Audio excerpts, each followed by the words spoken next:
মামা তোমার নামটা কি? বিপ্লব। মিথ্যা কথা কবা না। না। তুমি হিন্দু না মুসলমান? মুসলমান। তোমার কটা কথা বলে দিয়ে যাবো, কথা কটা যদি সত্য হয় সত্য বলবা তো? জি। একবার কও বিসমিল্লাহ। বিসমিল্লাহ। আরেকবার কও সুবহানাল্লাহ। সুবহানাল্লাহ। রাগ করলা? না। এই নামগুলো নিলে ভালো না ক্ষতি? ভালো। তোমার চারটে কথা বলে দিয়ে যাবো, কথা চারটে যদি সত্য হয় সত্যই বলবা, মিথ্যার আশ্রয় নিবা, আল্লাহর কাছে ঠেকা থাকবা। কি কইছি কথাটা বুঝতে পারছো? জি। মুখ পাকাও। তুমি এমন একটা ব্যক্তি যে কয় আইলো তার পিছেই যাও, খেলে পরে তোমার ক্ষতি হয়, লাভ হয় না। কথাটা ঠিক না বেঠিক? ঠিক। রাগ করলা? না না। যখন তোমার কাছে টাকা পয়সা থাকে তখন তোমার আপন বন্ধু বান্ধব, কাছের মা বাবা মা থাকে।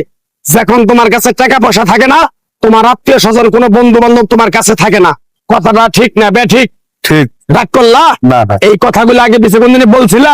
না। তুমি মানুষের পিছনে যায় হাজার হাজার টাকা পয়সা নষ্ট করো, তোমার পিছনে এসে কেউ 10টা টাকা ক্ষতি করে না।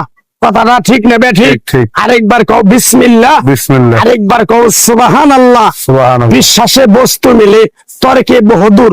তোমার যে কথাগুলো বলছি সত্য বলছি না মিথ্যা বলছি? সত্য। তুমি এমন একটা ব্যক্তি, মানুষের দুঃখ কষ্ট দেখতে পারো না, তার পাশে যাই দাঁড়াও, তারা এসে তোমার পিছন থেকে ক্ষতি করার জন্য ঘুরে।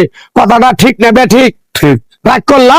না। কিছুদিন আগে একটা বিপদে পড়ছিলা, অনেক বন্ধু বান্ধবের কাছে 10, 20, 50 হাজার টাকা হাওলা চাইছো, তারা তো ফোন ধরেই নেই, তোমার সাথে এখন যোগাযোগ বন্ধ করে দিছে।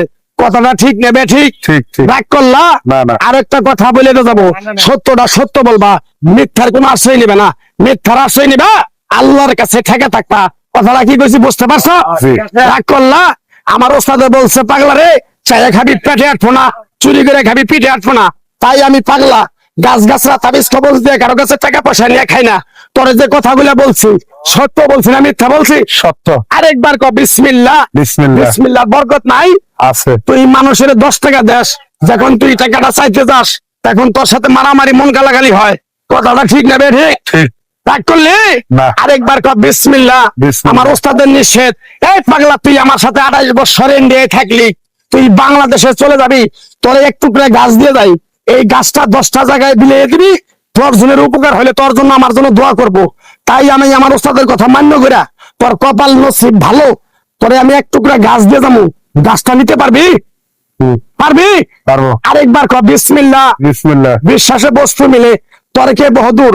আমার ওস্তাদে বলছে, এই পাগলা, তোর মুখের কথা যদি কেউ বিশ্বাস না করে তার সাথে তুই কথা বলবি না। তাই আমি আমার ওস্তাদের কথা মান্য করে এই তাবিজ গাছ গাছরা দিয়া কারো কাছে টাকা পয়সা নিয়ে খাই না। তোর কাছ থেকে সামান্য কিছু টাকা নিয়ে আমি একসঙ্গে হোটেলে খামু, দিতে পারবি? পারবো। পারবি? পারবো। হাইক লাগবো না, তোর মনটা খুবই বড়। কেউ 50 টাকা চাইলে তোর 5000 টাকা দিয়ে দেস। কথাটা কি করছি বুঝতে পারছো? জি। আরেকবার কবি বিসমিল্লাহ। বিসমিল্লাহ। বিসমিল্লাহ বলার সাথে সাথে তুই আমারে 500 টাকা দিবি, তোর এক টুকরা গাছ দিয়ে যাবো। এই গাছটা তুই নিয়ম কারণ মাইনা ব্যবহার করবি, আল্লাহ তোরে মুক্তি করবো। কথাটা কি বেশি বুঝতে পারছো? জি। আরেকবার বিসমিল্লাহ। বিসমিল্লাহ। তোরে গাছটা দিমু, টাকা ছাড়াই দিমু, তোরে আমি টাকা নিবো না, মন থেকে তোরে বললাম। গাছটা যদি দেওয়ার পরে তোর যদি উপকার হয়, মসজিদে তুই 20টা বন্দি কিনে দিতে পারবি? হ্যাঁ। পারবি? পারবো। আরেকবার কবি বিসমিল্লাহ। বিসমিল্লাহ। পিছন